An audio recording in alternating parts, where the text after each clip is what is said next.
All right, flipping the page from drawing heads and faces to just following my random thought process here. I was, as I was doing those heads and faces practices on the previous page, I started wanting to do some more helmets, and one of the other subject matters I've always been sort of fascinated with was the aquatic equipment and gear. It lends itself to coming up with all kinds of nifty contraptions and adding detail and doodads. It has a lot in common, I think, with the space aspect of sci-fi. I mean, I think the aquatic equipment almost has to be a little more heavy duty because maybe the forces you're dealing with water are and those high pressures are a lot crazier and more intense and need to be better engineered and considered. Plus, you gotta bring all that equipment with you. I guess in a lot, just like I said, just like a lot like space equipment. You got to bring your atmosphere down with you. And I think if I don't know how that works, I'm no expert by any means, but I think if you keep the capsule or your compartment at Earth pressure, maybe you won't get the bends or whatnot. I don't know. But I'm just drawing a spacesuit or a spacesuit, a diving suit or diving equipment, and it was originally just going to be a helmet and a face that just kept going into other things. And I was thinking about those National Geographic images that I would see as a kid, or looking through those National Geographic photos, and they had a diving suit. It was a hard suit. Um, I think it was called an atmospheric suit, and it was way more than a diving outfit like a scuba suit. It was actually like a miniature man-shaped submarine, or that's what it looked like, with the glass dome in the face for the face. And I was just kind of riffing off that idea here.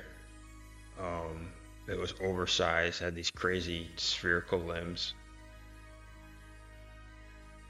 It always looked like maybe something I'd want to try out as a kid, just sit inside that thing and try to manipulate it. But I don't know if I'd want to go down into the sea with that thing, knowing you just got a cable to lift you up. I always feared that cable would snap. I remember the Cuba Gooding Jr. movie where he plays a Navy diver, and they're always lowering him in the water on a rope or a cable. Like, man, I don't know. I'm sure that cable's good and strong, but you got to put a lot of faith in a lot of different things, like between the cable, the pulley mechanism, the people up top running the mechanism, that they're gonna flake out on you and just forget what's going on and where you are. Probably never happened. Silly, I know.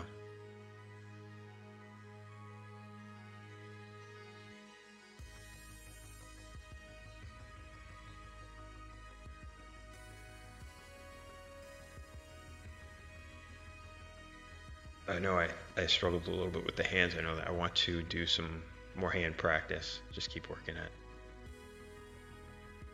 Do a page full of hands.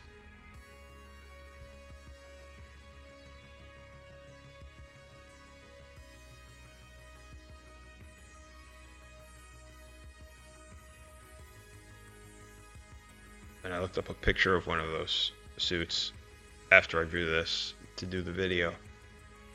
And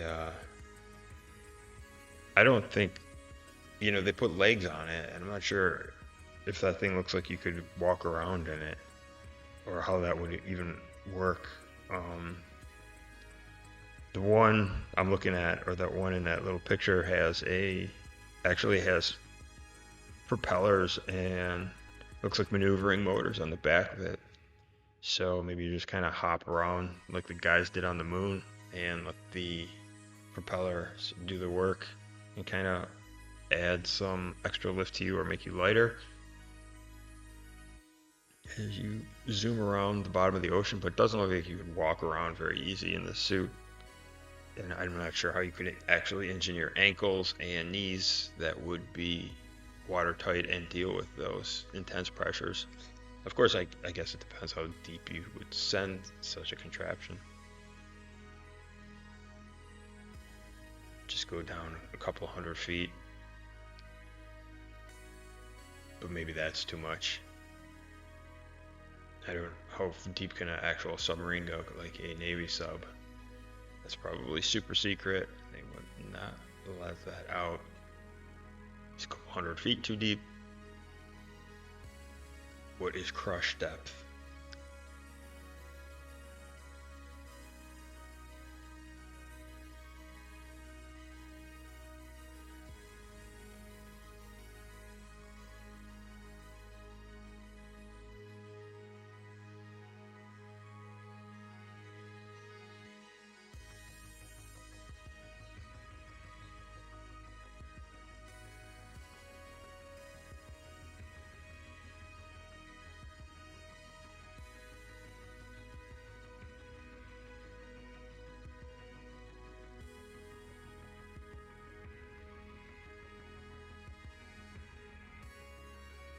I don't think you could really have a big glass faceplate like that and go that far deep or that far under.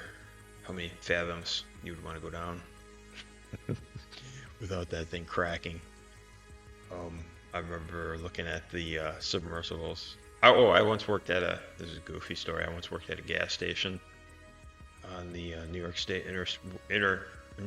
Interstate, and I saw the submersible Alvin float, drive through, get some diesel, not diesel for it, but for the truck that was carrying it on a flatbed.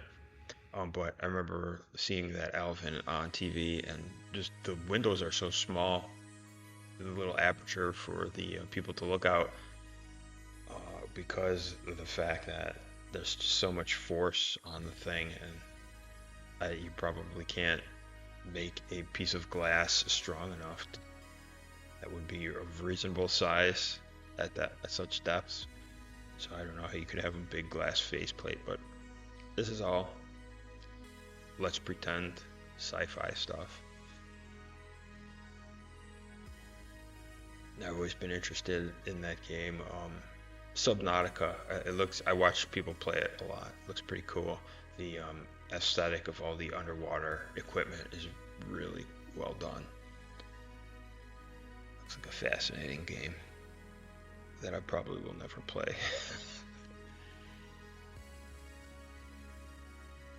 All right, if you stuck around this long and you watched me doodle this aqua knot, I appreciate your time.